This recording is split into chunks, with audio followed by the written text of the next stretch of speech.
What's up, everybody? Steven here with Neural DSP and another Q&A. How are you all doing today?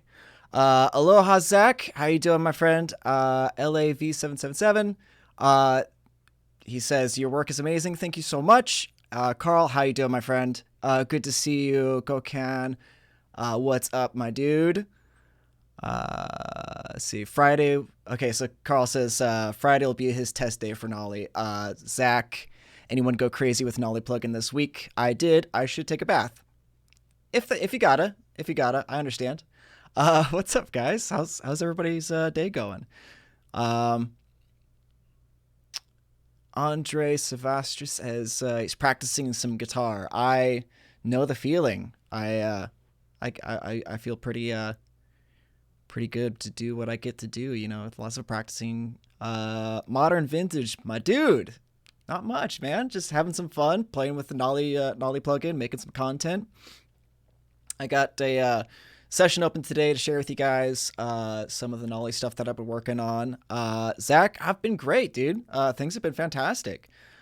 Enjoying what I'm doing, and yeah, just ready for another stream. So you guys ask the questions, and I'll do my best to answer. Danny K, what's up, my dude? Okay, so Danny K, I recognize your name and your profile picture. On my video I posted up Monday, somebody said that the audio was sounding really bad, and Danny comes in with a asks him if he was monitoring on potatoes. That was my favorite comment. That right. Yeah, it made me definitely laugh. Joshua Neal says, how's your week been? Dude, it's been great. It's been fantastic. Lots and lots of work. I got a couple of videos coming out, one tomorrow and one on Saturday. So I'm tracking some guitars and trying to get the mixes down and record and just get everything ready for releasing everything. Yeah. Let's see. So Zach asks, does tracking with oversampling affect latency, DI signal quality, or is it just strictly post-processing? So the oversampling might affect latency because it does take up some of your memory, some of your processing. But generally, I don't worry about it too much because my computer is pretty buff. But it's not going to affect the DI signal quality at all because it's just post processing. But the oversampling does affect the processing of your computer, so it might lag just a little bit more. Modern Vintage says it's not even funny how much bass accuracy, clarity, etc. the Nolly has. It really feels next level regarding pick attack. Agreed. I 100% agree. I think that honestly, I was like blown away when I picked up the Nolly plugin. It sounds so good. I'm so stoked on it. As far as like I could honestly see this being used on so many various styles of rock and metal, and like even kind of working on some more industrial type stuff, which is kind of fun. But yeah, no, it's a powerhouse of a plugin for sure. Let's see.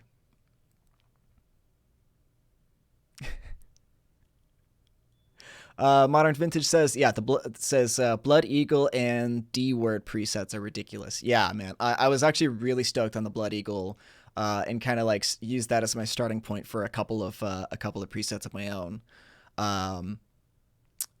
Miguel Conde, hey, what's up, man? Andre Savastra asks, do you have any archetype for other artists in the work? Yes. I can't talk about who it is, but yes, we do have other archetypes in line. Mr. Hardrocker says, the stereo feature only matters if you have on delay or reverb, otherwise it's always mono.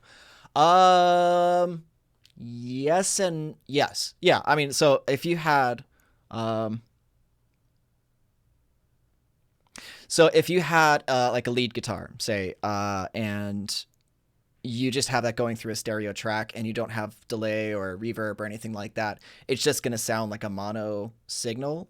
What you could do is have a like in Pro Tools, you can set it up so that the nollie is takes your mono signal and makes it into stereo. Then you can either do some like panning of the impulse responses. You can start getting the ping pong delay working left and right channels, which sounds great. But yeah, so if you had just a mono signal, a a single guitar track going to a stereo signal, and you don't have any reverb or delay, it's going to sound just like a mono signal. Zach says, I heard Steve is having his own archetype one day. I mean, if I was like a good enough guitar player and like, like I'm not opposed to it, but we got some people that are way cooler than I am in line. Um, Miguel asks, why is a tuner not included in the neural plugins? I think it's useful. I agree, and I know that that's something that they're working on integrating into their plugin system. But that's just going to take some time. But they're working on it for sure. Yeah, that's a feature that I definitely also want to have on my stuff. So yeah. All right. So something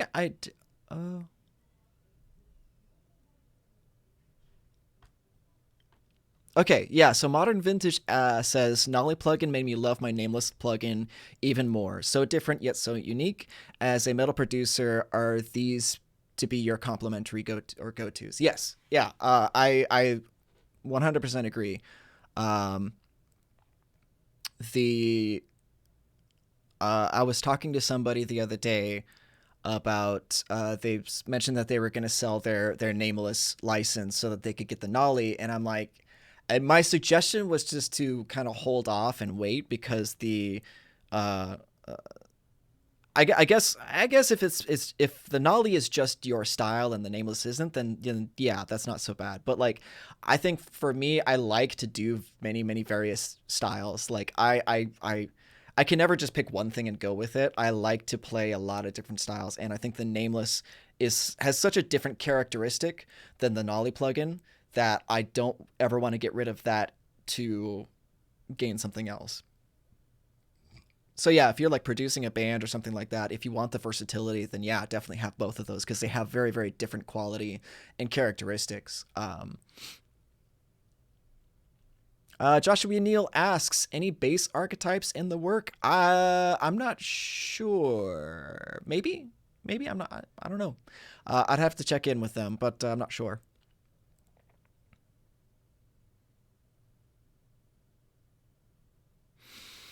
Mr. Hardrocker asks, do you think upgrading from the SMTH like a Scarlett to a UA Apollo or RME is worth it? I mean, I'm looking to upgrade at this point because I feel that it's not just the hardware that is better with some of like the nicer quality interfaces. It's also the drivers as well because I've been having issues with my Scarlett for a really long time actually, and it's been really frustrating. And there never seems to be like I've done a lot of research on this problem, and it does I just can't find a solution to my problem. So yeah, so I'm looking to upgrade not just to get the better hardware, but also to get the better software components to it as well. So it always depends on what your available cash flow is as well. Like if you're looking at getting just like a Scarlett solo or duo or something like that, if that's all you can afford, then they're fine. Like they're not really that bad. But if you can afford the upgrade to the better components, then yeah, why not? Especially if you're uh, recording for a living, or if you're in the music industry, having the nicer equipment does make things a lot easier in the long run because then your productions can be better. Like considering how much time I've spent trying to fix my issue, I could have been using that time on other things that could be way more fun and interesting than perusing forums and trying to like troubleshoot problems. So yeah, so that's kind of the where I'm sitting on it. It's like if that's all you can afford, great. If you can afford better, awesome. You will know the difference. Yogindra asks, any chance you'll put a movable mid-frequency band in the parallax, perhaps in the next update? I'm not sure. That's something that I will have to get Poncho or Doug back on to do this. Francisco, he's the other owner. So Doug and Francisco are the owners of Neural DSP. So at some point, I want to get Francisco on the Q&A as well. So that'll be a question that I'll make sure that he answers when he gets on here. So. Modern Vintage asks, was there a performance reason the tuners weren't originally included? Again, that'll be for Francisco to answer, because I'm not sure the reason why they wouldn't want to include that in the first place. So, yeah, that'll be his question to answer. Arturs Petrovics asks, is there any possibility Dark Glass Ultra plugin will be updated with new Microtubes X Ultra pedal? That's a good question. I don't know if it is going to be. I'll get Francisco in here, and he'll answer some of these questions for sure. Zach asks, do you know of any other recommended audio drivers other than Audio for All? Yeah. Digital sound cards are kind of awful sometimes. They are a pain. It depends on if you're looking for free or if you're looking for something that you might need to pay for. And I know that Dante Via has been highly recommended. I know that I think it's called Banana Voice Meter. I've used that in the past, and it's okay as a digital audio driver. But yeah, Audio for All is okay. It's fine. But like, if you want to get something decent, like, don't be afraid to spend like maybe upwards of like $50 to get like the Dante Via, not Dante Via, but Dante sound card. That works fairly well as far as I've heard. Danny K asks, you guys have any plans for acoustic models like on the Fishman Aura? I don't know. I think that would be really cool. I know a buddy of mine was looking at his name is Adrian Ballou. He's a really, really great guitar player. Acoustic, does all like the tapping and percussive like kind of style playing. He's really, really good guitar player. I know that he was looking to potentially work with them, but as far as what they are actually working on, I'm not sure for acoustic models.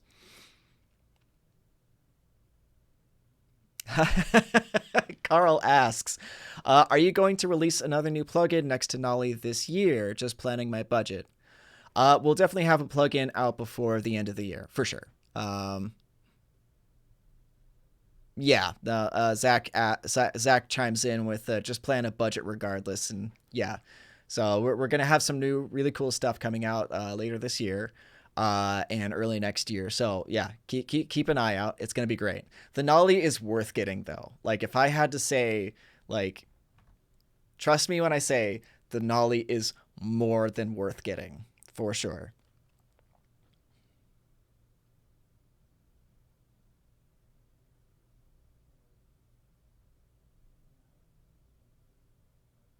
Okay, Modern Vintage chimes into a previous comment about the interfaces and whether the upgrade is worth it. He says, "For what you said and more, UA is the way to go. Support is also second to none, and updates are regular and fast." And yeah, that's exactly what I'm thinking. Is that UA is known for their good quality hardware, and yeah, that's cool to say. That's cool to hear that the support is also really up to date. So, cool.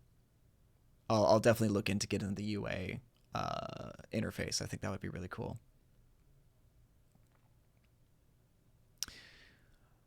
Let's see. LAV777 says, asks, is there any, are we expecting a plugin like PV Invective like Misha Mansour? I'm not sure. I know, yeah, I don't think anything is planned as of yet. Gokan Khan says how to make mix MIDI bass guitar. So it depends on your MIDI bass guitar.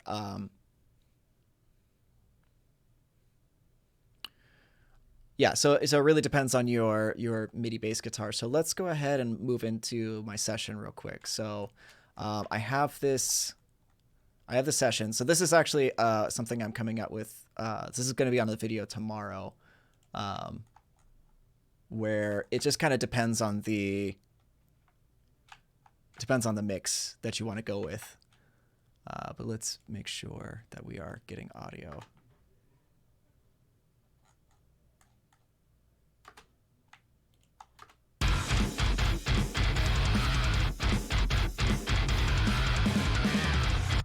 Okay, cool. So we're getting some audio.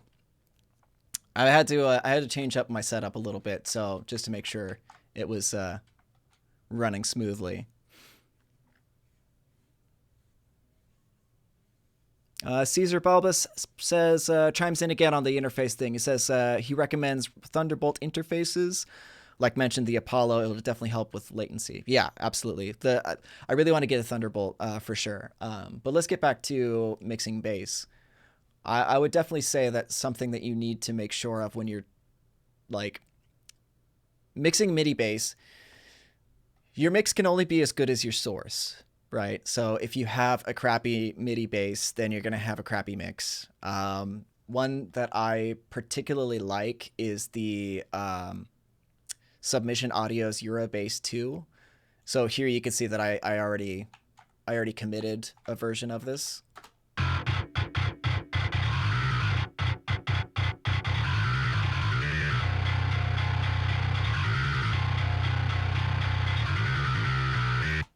Okay, so typically some things that I do, like there was a couple of problems with the DI that I wasn't quite liking. So I dipped out a couple of frequencies around 4K because they were just kind of grating against my ear before they got to the parallax. And then I have like a little compressor to keep the intermittent like parts. The intermittent, like, hits to be a little bit more level going into the parallax, then bring up parallax. And that is pretty much how I mix. That's pretty much how I mix bass nowadays. Is just, get it into parallax, move some stuff around, get it sounding really good.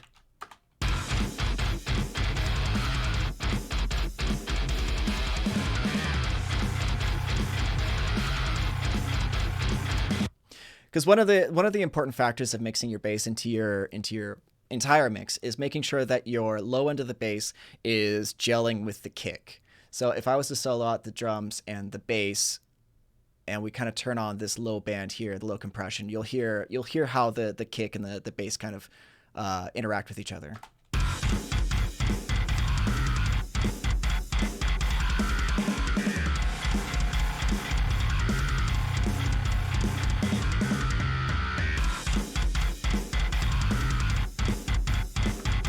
Because the low band on the parallax does have compression already built into it, so you can compress the low end separate from the distorted high and mid range. So then you can dial in like with your EQs and everything just to make sure that your kick and your bass are gelling together. Because like when you're talking about an EQ spectrum, the body of your kick is going to be somewhere around 50 hertz, and the majority of your bass lives around 120. 100, 120.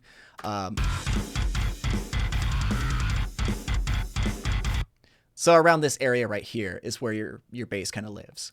And EQing that post, you can also do a little bit more, so you can kind of take a high pass and filter out some more of that lows. But as long as the kick and the bass are gelling together, that's pretty much everything else. And then getting your distorted high and mid bands to kind of lock in with your guitar tone is also super important. So yeah, that's pretty much in a nutshell things that I do for my bass mixing.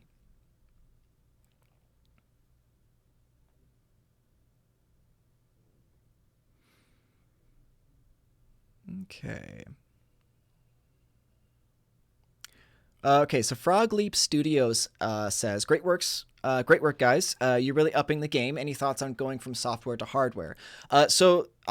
Frog Leap Studios, Doug actually answered this question in his Q&A. So I don't remember the exact way that he phrased it. So if you have a chance to go check out his Q&A, it was a really fascinating conversation, and I really enjoyed talking with him and listening to him answer questions. So go ahead and check it out. It's worth taking a listen to. Adriano Fantini says the Nolly plugin is epic, man. I totally agree. Modern Vintage says, can you show us some Nolly presets you've made? Absolutely. I can do that for sure. So I'll actually go through this session and show you a couple of the presets that I made for this particular song. I'm still kind of mixing and getting some of these tones dialed in, but so far I'm pretty happy with the way that they've turned out. So this is for a 4 styles of metal, and you can see that from the naming scheme, Decapitated, some Mick Gordon with the BF Riff division, Skelegarden, Garden in the Bones. I tried to do something kind of similar to it, but it turned out to be a little bit different. And then Godzilla, I think y'all know. You'll know it when you hear it. So I'll go ahead and play through the whole track, which is just like a minute long, and then I'll show you individually some of the sounds that I came up with.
Cool. So that is that.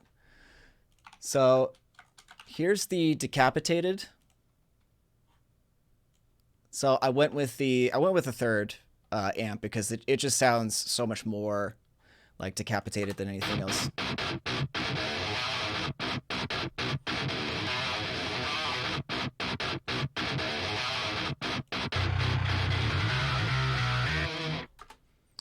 And then here's the BFR division. So this is based off of, I was listening to a lot of Mick Gordon's Doom soundtrack, and I freaking love that thing. So let's go ahead and listen to this.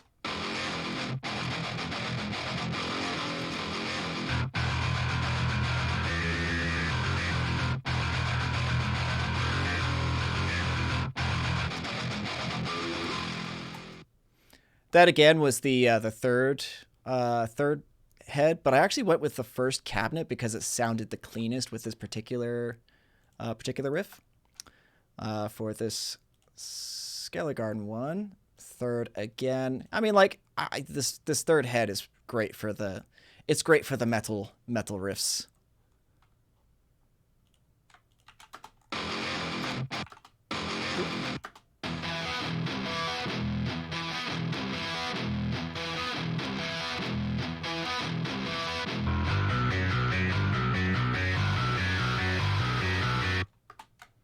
All right, and then for the last one,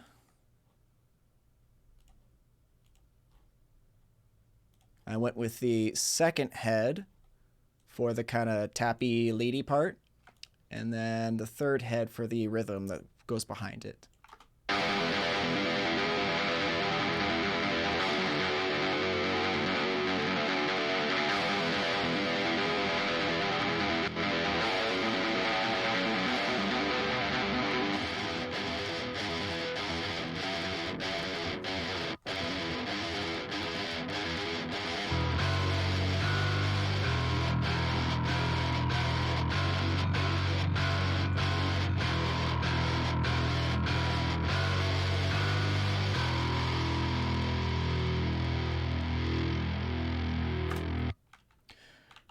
So those presets will be up in my folder tomorrow after the video airs, so you'll see them there. Otherwise, if you check out my Bitly link in any of the comments or any of the descriptions, you'll see that I have like uh, a bunch of presets already up there. So yeah, go ahead and take a look. Let me know what you think.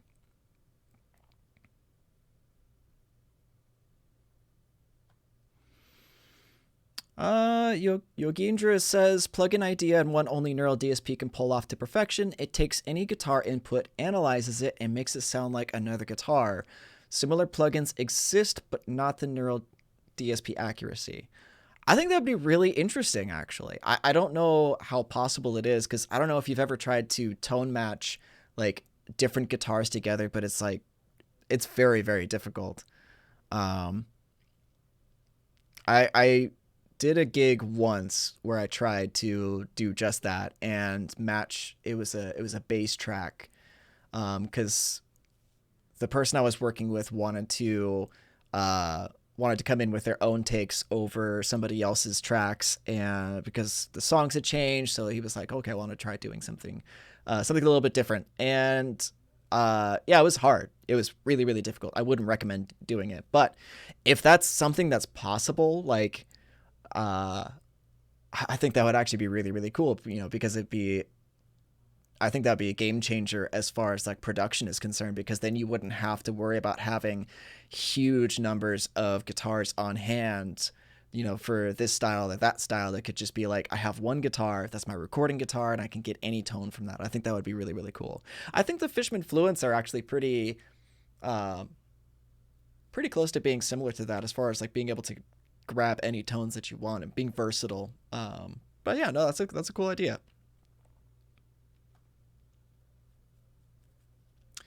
Modern Vintage says, he asks, producer thoughts on guitar amps used for bass. I know V Man from Slipknot uses a Herbert MK3 for a punchy tone. Yeah, absolutely. I know tons of people who use, especially if you're splitting your bass DI into two signals. I know a lot of people who use guitar heads to get a different sort of saturated high end for your bass tone. So yeah, I think as far as like production, there's really no wrong way to do it, as long as the top end sounds meaty and sits well with the guitars. I don't see anything that's wrong with that particular way of doing it.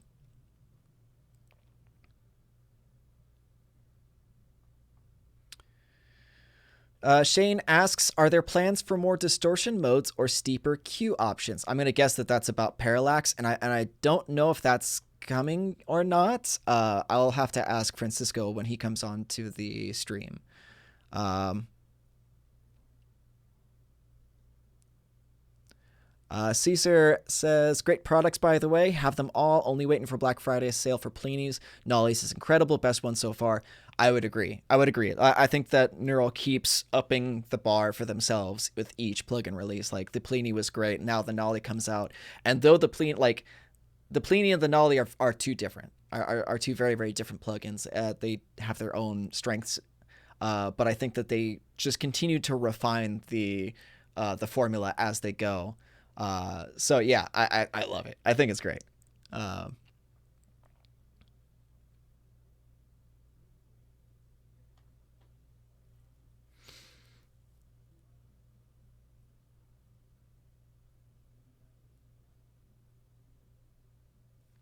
so Derbstens asks, how would you go about splitting the bass signal to feed the signal into two channels like the parallax, but with DAW tools and the Dark Glass plugin to make it playable live? Oh, okay, that's actually not too hard to do, as long as,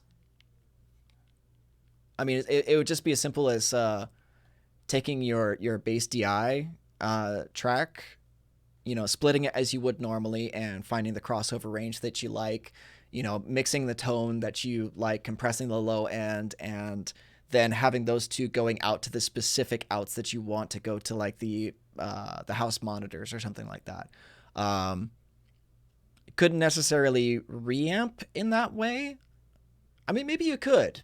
Maybe you could. I don't know. I would have to do a couple of experiments on that. But that's my first reaction, is just to have like just have an interface there, and then have some outs going to your main monitor mix or the house speakers.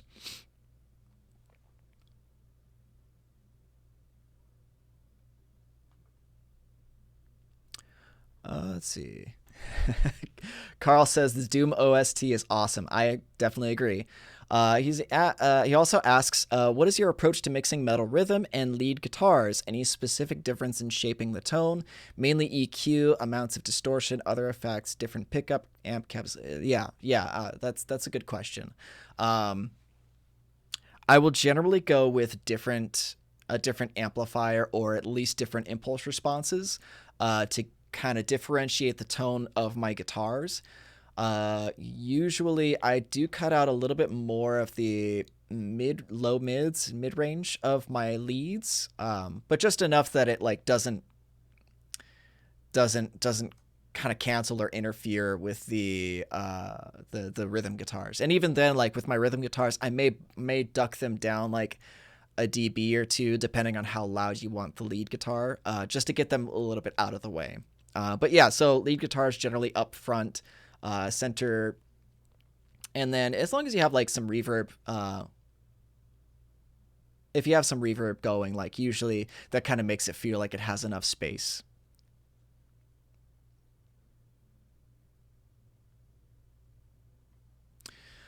Okay, Caesar asks, quick question. How do you manage the monitor sounding output tone? I've noticed on my mixes that all headphones and speakers sound pretty different. Is there a way to flat outputs? Yes. I mean, I would definitely recommend getting SonarWorks.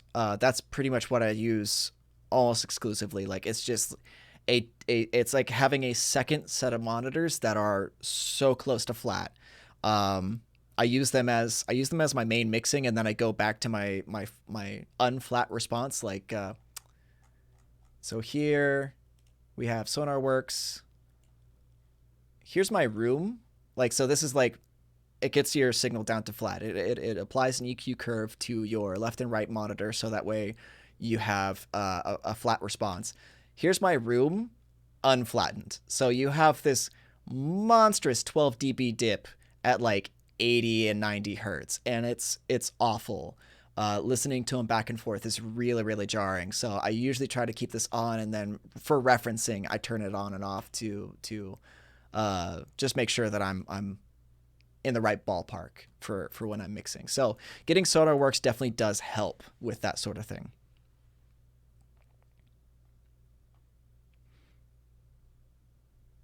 Adriano Fantini asks, where can we download your presets? So if you go to any of my videos that I put out, I have the bit.ly link in the description. But if somebody wants to, copy paste it into the chat, that would be awesome. Just so Adriano has an easy way of getting to it. If that doesn't happen, then I'll do it myself in a few minutes. Let's see. Okay, so Mr. Mathematic says, love how the presets just sound awesome. Agreed. They are so mix ready, it's ridiculous. Stainless Steel asks, how do you get rid of high frequencies? There's definitely a lot of ways that you can do that. I would first start with the impulse response. That's probably where you're going to get the most bang for your buck, as it were, because if you listen to, so let's say we listen to this particular riff here,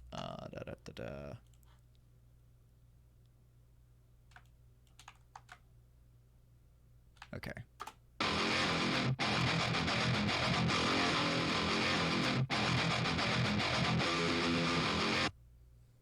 Okay. So we have our impulse responses. Now this particular riff, I wanted it to be a little bit higher sounding because there's so much low end going on with this, between that 808 sort of kick and snare going, and a lot of like synthy kind of vibes in the background. I need the guitars to cut through.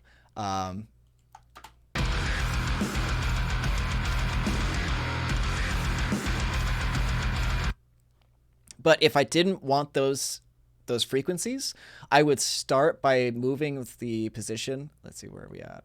I would start by moving the slider here out to get rid of some of those, tame those kind of higher frequencies, because if you listen to it soloed,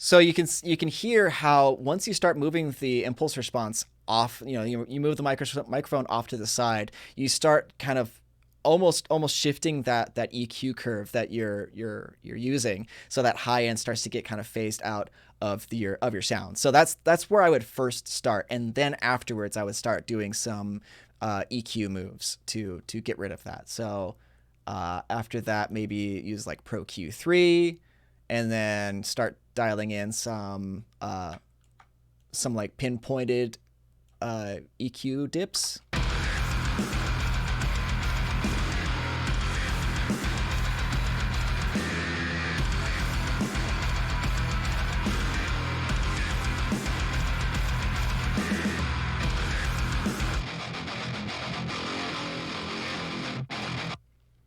So what you saw was I took a very narrow Q band, I pumped it up, I looked for those frequencies that kind of start to irritate my ear, and then I dip it out a little bit just so I can't hear it anymore. Turn it on, turn it off, compare the previous tone to the post.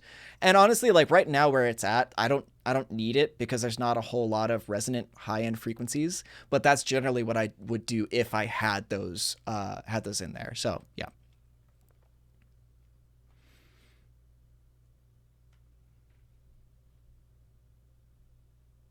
Tyler Goodwin says, demoed the Nolly plugin and the 5150 is just unreal. I know it's modded, but any details on what specifically? It has a huge push in the low mids and isn't harsh at all. So Tyler, that's going to be a question that I'll reserve for next week's Q&A, because I'll have a guest on who will know more about that than I will. So, yeah. Okay.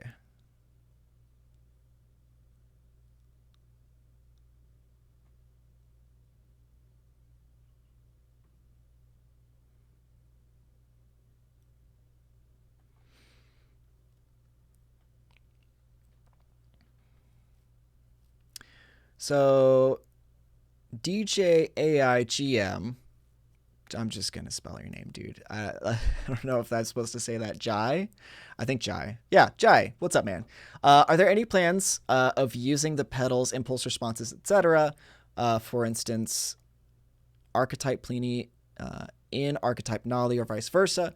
Well, so that's kind of one of the best things about the Neural DSP plugins, is that you can turn on and off any of the aspects of the amplifier. So if you wanted to use Nolly's impulse responses on Pliny's archetype, you could absolutely do that. All you would do is just go into your Nolly. So like I could just do this and this. I'll move these down as well, so because they're linked currently, but I'll turn that off. Pliny, oops, Butterfingers, Pliny. So I got my Pliny head, and I'll turn off the impulse response and that there. Maybe go to that. On my Nolly, turn off the head and the pedals. So that way, oh gosh, I have no idea what this is going to sound like.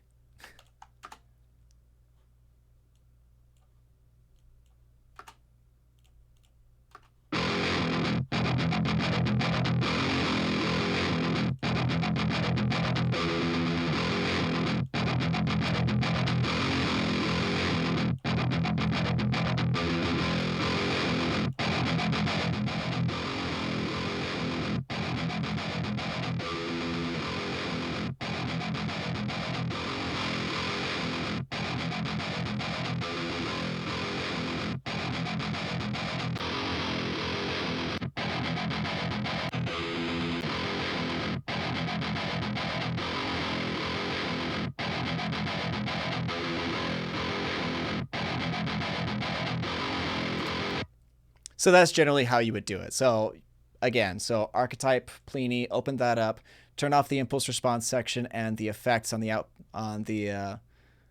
Pliny. Make sure your output and your input are not clipping. Go to your archetype Nolly afterwards. Turn off the head, turn off the pedals, and then utilize your impulse response section as such.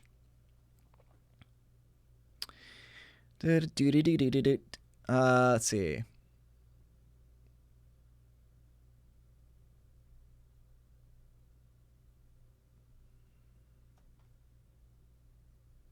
So Modern Vintage says, highly recommend Haunted Shores The Spire for you based on your clips. The entire album is great. I'll check that out, man. Thank you. I appreciate the recommendation. I'm always looking for good music. Honestly, like I need more good music. Send me more good music, please. I like this. I like the recommendations.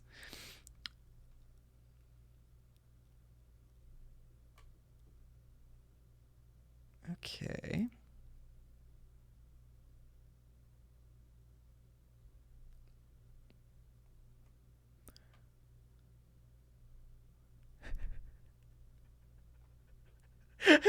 Okay, so Travis Lack asks, is the Blood Eagle preset based on Amon Amarth? It's not. It's based off of the song by Periphery, Blood Eagle. So there you go. But I get where you're going. I get where you're going. Um, Michael Foe says, I need help with getting plugins to work with Audacity. Oh man, yeah, nah, don't even. Audacity's not worth messing with. Like if you okay, so here's the thing: if you're looking for an introductory DAW to work in, Audacity's not the thing. Like I like Reaper or Studio One or Logic would be my thing.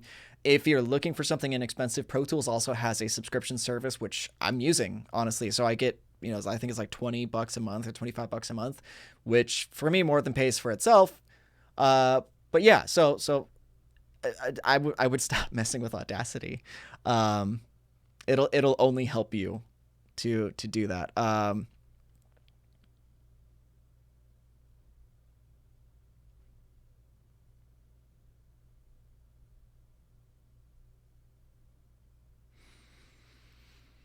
Let's see. Oh, Modern Vintage says Haunted Shores is Misha and Mark's more aggressive instrumental stuff. Awesome. I will absolutely check that out. I think that I heard the name and the premise before once or twice. But yeah, no, I'll definitely check it out because you recommended it. I appreciate it. Um, Travis Lack says if the lead is a 5150 based, it doesn't seem to have as much gain on tap as my 5153 does. Is that indeed what it is based on? It's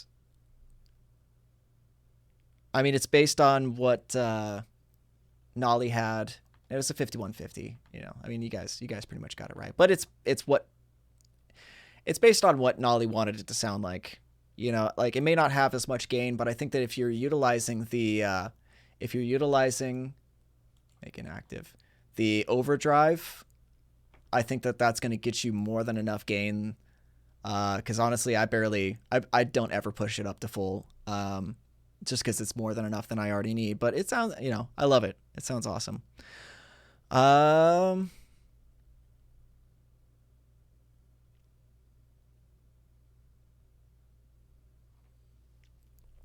Stainless Steel asks, will you make more 80s metal classic rock plugins with chorus, phaser, vintage metal amps like the EVH, Friedman? So chorus and phaser and like the modulation plugins, modulation pedals, those are in the works. Like that's something that Neural is working on currently. So we'll definitely get to that with future releases.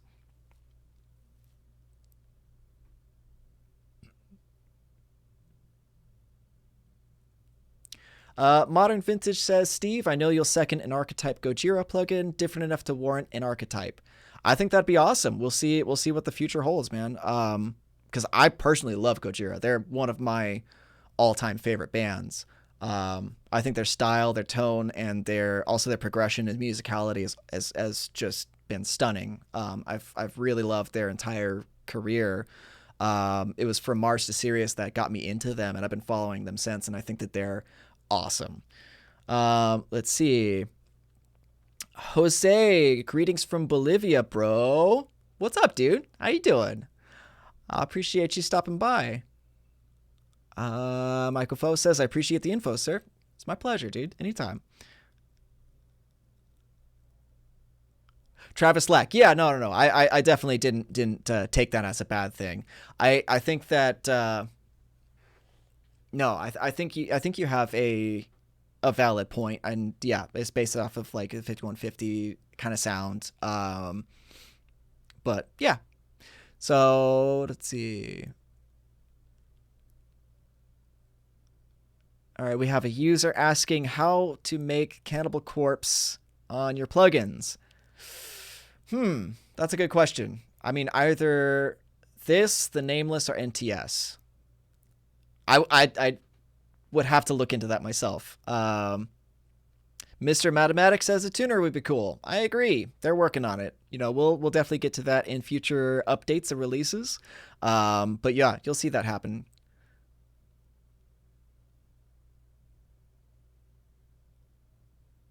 Modern Vintage says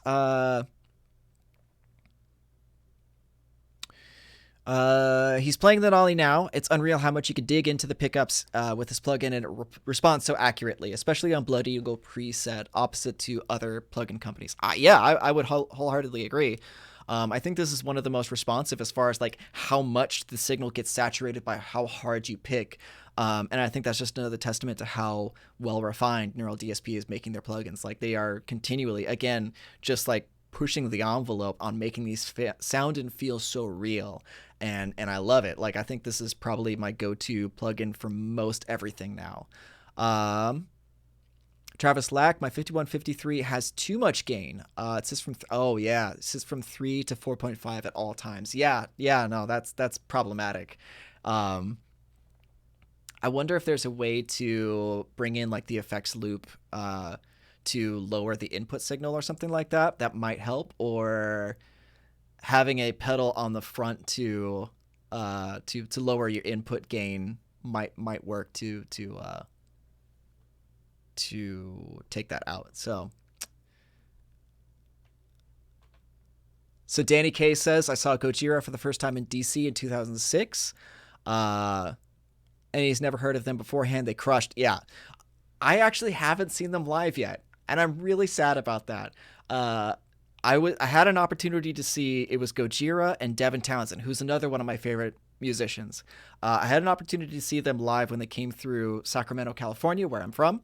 But I was actually heading down to Los Angeles to go to the NAMM show, which is the National Association of Music Merchants. It's a trade show for the music industry. Happens in January, and they just happened to be playing in my hometown while I was out of town. So I was very bummed. So hopefully I will be able to see Gojira very soon. Yeah, that'd be pretty dope.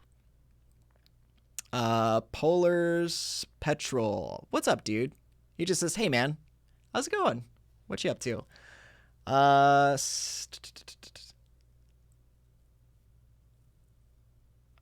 Okay, so Stainless Steel has a question about sample rate.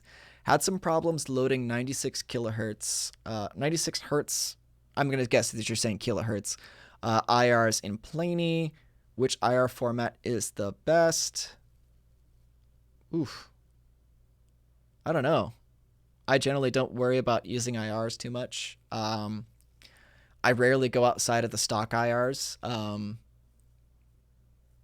I think that probably you would want to match, but I would have to look into that. It's a bit more of a technical question than I'm aware of, because generally I've always just loaded my impulse responses and they just worked. So that's not a thing that I've ever had to think about, to be honest. But Stainless Steel, if you're having here's what I would do. If you had problems loading your impulse responses into Planey, I would contact support at neuraldsp.com and talk to them, because I don't think that is a problem. I don't think that that should be a problem, but contact them and see if that's something they can help you with. Hosa, how you doing, dude? He asks, is a vintage metal zone in the works, or maybe just a sampled buzz saw? You never know what's gonna come out. We may surprise you. We'll see we'll see what happens. I personally would just get like 6 of those in front of your amplifier and then just let it rip. Um, okay.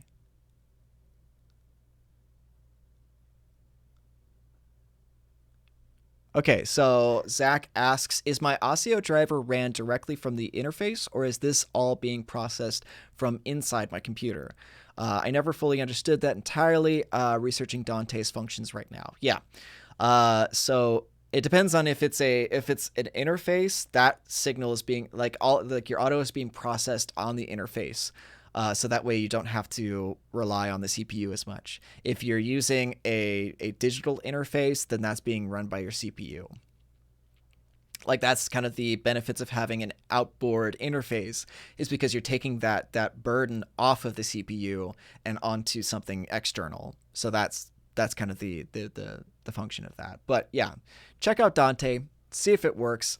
I think that they have a trial version, so try it out before you buy it, just to see if that's gonna work for you. So Travis Lack asks, will any updates, such as a tuner, be rolled down into all of the plugins, or would they only be added to new plugins? I'm pretty sure they'll be added to older plugins. Like I think Neural DSP has a good track record of taking care of their customers. And that includes people who only bought like their previous stuff. Like they came out with a version 2.0 of the Nameless way after the release. So I think that they have the customer's best interest in mind. And that is, as far as like having like a tuner involved in your plugins, that's on the way, for sure.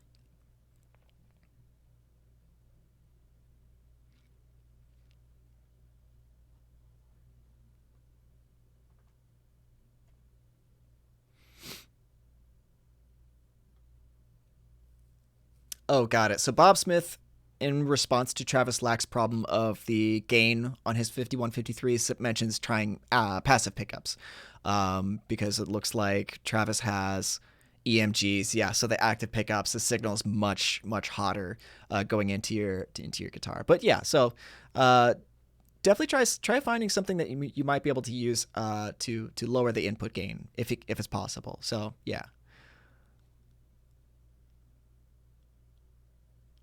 Orest Harasim asks, why do all current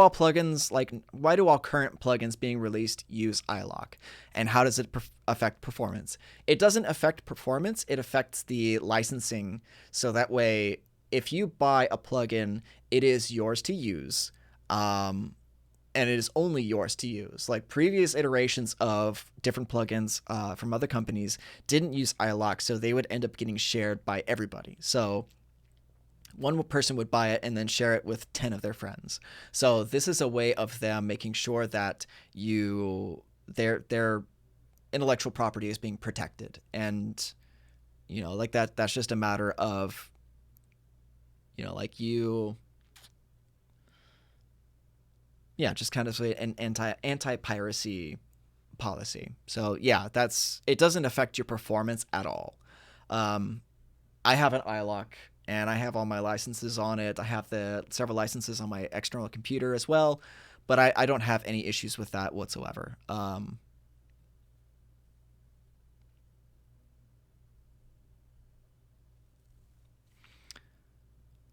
Stainless Steel have all your plugins. So Stainless Steel has all the plugins except for Parallax. Why not a discount for Nolly for historic customers? Um, Contact support at neuraldsp.com. See what they can do for you.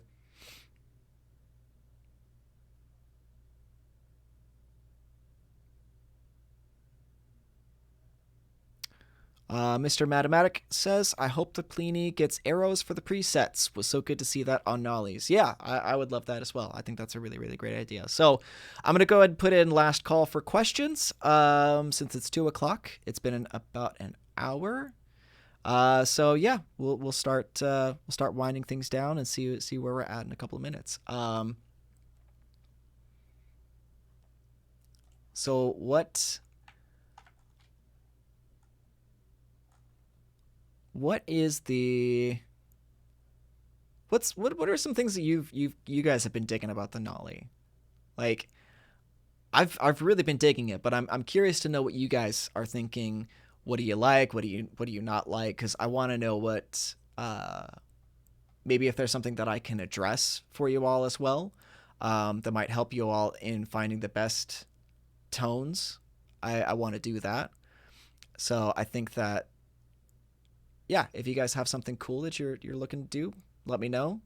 Or try and figure out, because I think that probably one of the amps that's giving people problems is the lead,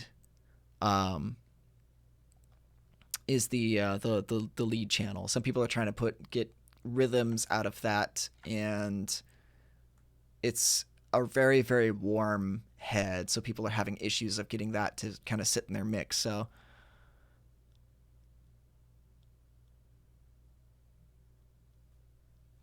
So that might be something we can kind of go over. Let's see. Modern Vintage asks, what music have you been listening to recently in the car, gym, etc., outside of work? Let's see. That's a good question. Let's look at my Spotify. I know Decapitated is always like one that I usually go for. Gojira also. Let's see. Opeth also is one of my all-time favorites. Opeth's Sorceress album is really, really good. That song Era is good. Soilwork also really amazing. Who here likes the new Tool album? Has anybody checked? Have you guys checked it out yet? I've really been digging it. I know a lot of people have been kind of like poo-pooing the album, but I've really been enjoying it. Let's see. Zach asks, do you have any general DAW rituals before starting your session? I do have daily routines.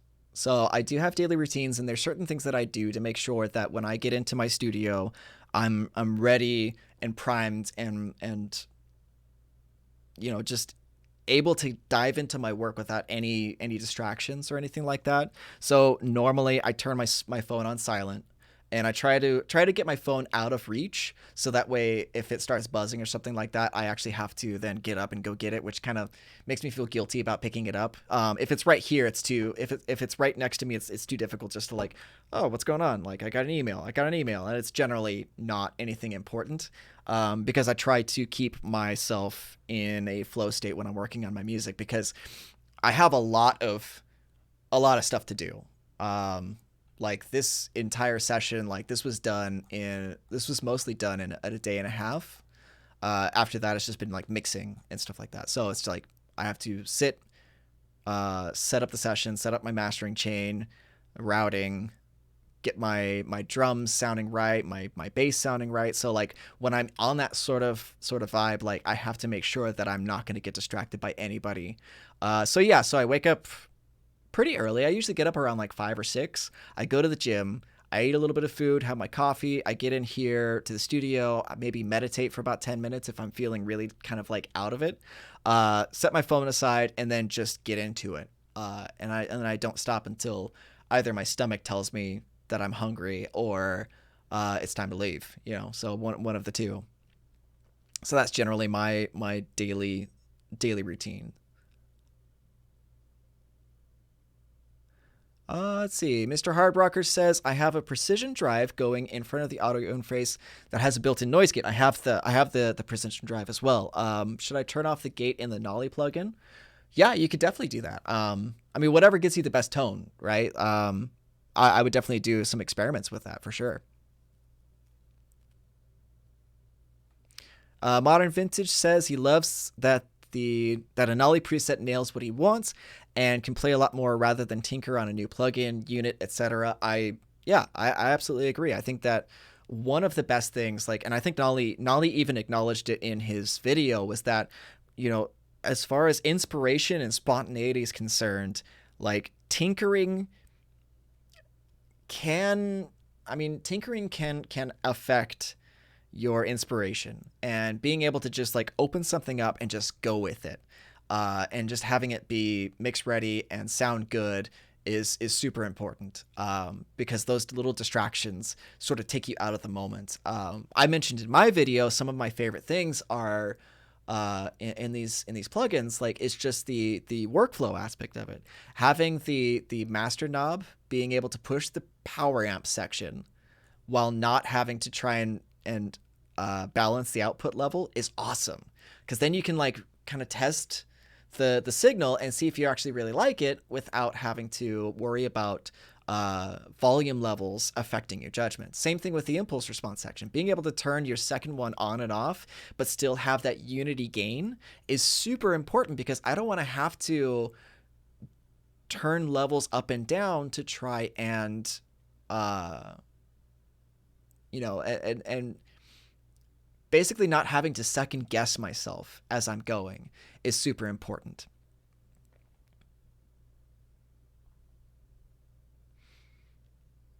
So yeah, I would definitely agree. Okay.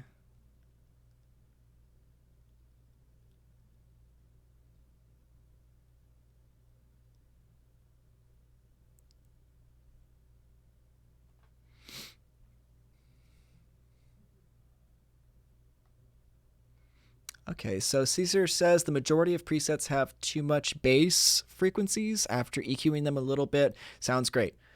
Sure, yeah. I mean, like, it also depends on what guitars you're using, your interface. Like, it depends on a lot of different things. But as far as like mix ready tones, like I think that they sound fantastic. And yeah, like I generally tend to take a little bit out of the low end on my EQing. Um, but otherwise, yeah, I would wholeheartedly agree. They're fantastic, tones. Let's see. Modern Vintage says check out Alluvial album by Wes. Yeah, Wes Hotch is awesome. Like I've met Wes a couple of times and he's a super cool dude.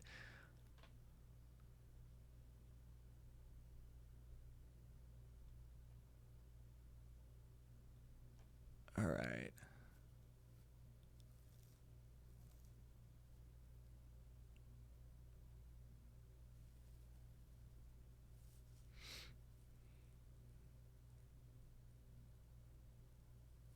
So Zach asks, so he's asking a question about Miko from ML Sound Lab states in a nameless demo video that the cab mic placement wasn't visually accurate. Does this apply to the Nolly Plini as well? The edge of the cap edge looks like 0.17, but he states 0.60s is actually the cap's edge. I'm not 100% sure. That's another thing that I kind of I go with what my ear tells me is best.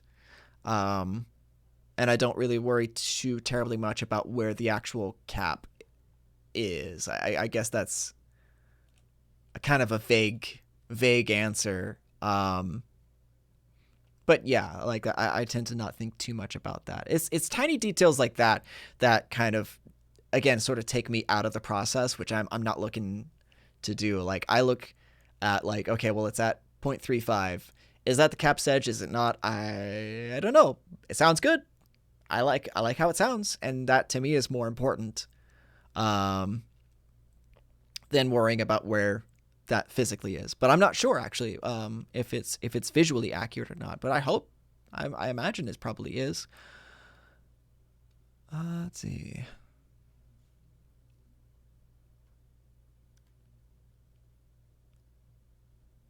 Okay, so Jai asks, how long did you take learning all the things like mixing, playing, etc.?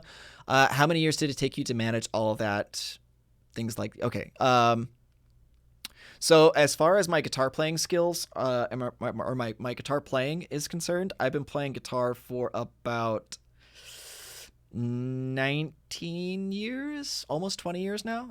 Because I started when I was 13, and I got into metal probably when I was around 18 or 19, I think. As far as like mixing skills are concerned, I've been at this for probably about 3, maybe 4 years. Because I started as most people do. I started recording my own band first, and because I wanted to start making demos, I wanted to start making EPs with my band, and I let's see what happened. Well, as most bands do, we broke up, but I enjoyed the experience of mixing so much that I started to pursue it, and something happened where like I injured my hand. I had some tendonitis flare up, and it was really really bad, and I couldn't play guitar for the better part of a year. Um, and then, but I knew I needed to keep myself busy, so I started to just really dive into the mixing aspect and kind of production because I wanted to continue working on my musical chops, even though I couldn't play guitar. And guitar is my main instrument, by the way. So like not being able to play an instrument was difficult, but I kept myself going by just digging into mixing as much as I could. Like anytime I was outside of work, I would be learning how to mix. And then I think probably a year or two after I started really getting into it, the job that I was working at in Sacramento closed down. So then I made the hop over to audio work full time, and now I'm here. So that's the TLDR version of it. It's a little bit more in depth than that, but I would say like for the better part of like 3, maybe 4 years, I've been doing like the mixing stuff, and studying and really trying to get my chops up as best I can. So yeah. Modern Vintage says Jeff Loomis archetype. That would be dope. Because I love Jeff Loomis's tone. He makes a really really great guitar tone. Because I've tried like even some of his tune track presets, like the Easy Mix stuff. Even that still sounds really good. I like the way that he plays. I love his rhythms too. Like for a lead style player, he has really really great rhythm guitar chops. Really groovy kind of stuff. I dig it. All right. Let's see. Mr. Hard Rocker says the Tool album's kind of weird. Sure, I get it. I totally get it. There's definitely like a lot of things in it that are different than previous albums. But yeah, there's a couple of parts where I was kind of like, that's an interesting thing that we decided to go with. But when you're Tool and you have that level of like legacy bands, like they're like Tool is a legacy band. They will be around forever. Like they're in their 50s now, and they could probably put out an album in 2 years and it would still sell amazingly well. Um, but what, yeah, so when you're at that level, you can be experimental. You can do basically whatever you want. And like it or hate it, like, they're there, I dug the album. I thought it was pretty interesting. Caesar says he's looking forward to the new Carnival album. Me too. I love Carnival. They're so good. Zach says I am right that it's actually a bad habit of mine to rely on numbers. And no, dude, I know you're like I see you working, dude, and it's just good to have those reminders, especially from somebody who's like kind of working in the professional industry, that it doesn't matter so much about numbers. It matters about I think I said this in last week's, or maybe 2 weeks ago. No, it was the Q&A with Doug, where somebody was asking about how 96 kilohertz affects the tone versus 44.1 or 48 or whatever. And I basically answered it that like I don't particularly care how it affects the sound, because as long as as long as the song sounds good and impacts the listener emotionally how I intended it to, that's pretty much all I care about. Um, I mean, obviously, there are going to be certain things that I pay attention to, but when it comes to those very, very tiny details, like that, it's just not like it's not even in my headspace because I tend to mix and write on more of an emotional kind of level rather than a technical level. Because when you start thinking too much about the technical aspect, it starts taking away from the musical aspect. And to me, those elements have to kind of be balanced. Where like you listen to some like technical metal bands and they're a little bit too techy for my taste because there's not really a melody, there's not really a hook, there's not something that I can kind of gravitate towards. Like, I think the best example would be Meshuggah, where they have this incredibly technical aspect to their bands, but there is always a groove in the background that you can gravitate towards while they play around the groove. So yeah, having that sort of balance between the technical and the musical aspect is imperative in my estimation. And thinking too much about how those numbers kind of affect your sound really doesn't matter so much as what your ears are telling you it is. So yeah, so and it's definitely it's a struggle and it is a journey that you will find yourself on time and time again. You'll start to lean towards one more than the other, and like it's definitely something that you have to keep in mind. And you know, it's like never beat yourself up too much about it when that happens either, because that's just part of the process, it's part of the journey. You know, you're learning and you're working hard on trying to get this stuff under your belt, and it is difficult at times. But I wouldn't I wouldn't beat myself up over it. Just acknowledge that that's a thing that you're paying attention to, and then move back to making the music. That's the best thing that you can do.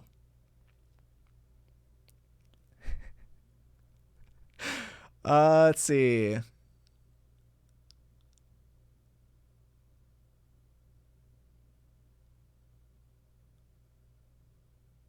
Okay, yeah, Modern Vintage says from a legal standpoint, it's so smart to have the neural amps not look like any other amps. Time, money saved in future legal proceedings. Yeah, I mean that's really what it is that we can't like we are not in partnership with these amplifier companies, so we cannot create something that looks exactly the same, because then exactly you run into trademark and copyright infringement, and we'd rather just not worry about it. So yeah. And finally, I think it's 20 minutes past, and I think this is a good time to call it good. For anyone considering the Nolly, Mr. Hardrocker says, for anyone considering the Nolly, the second amp alone is worth it. LOL. I wholeheartedly agree, and I want to say thank you all. One last thing. So John Mossiel says, "How do reflect glare off of glasses?" I gotta wear them, dude. Otherwise I can't read. Otherwise I look like this when I'm reading the comments. That's not a good look, bro. So I'll just continue wearing my glasses. Hope you all don't mind. I love you all, and I will see you next week for the guest Q&A, and I'll let you all figure that out. You'll see an announcement pretty soon. So you all have a fantastic week. Have a good one. Aloha, Zach.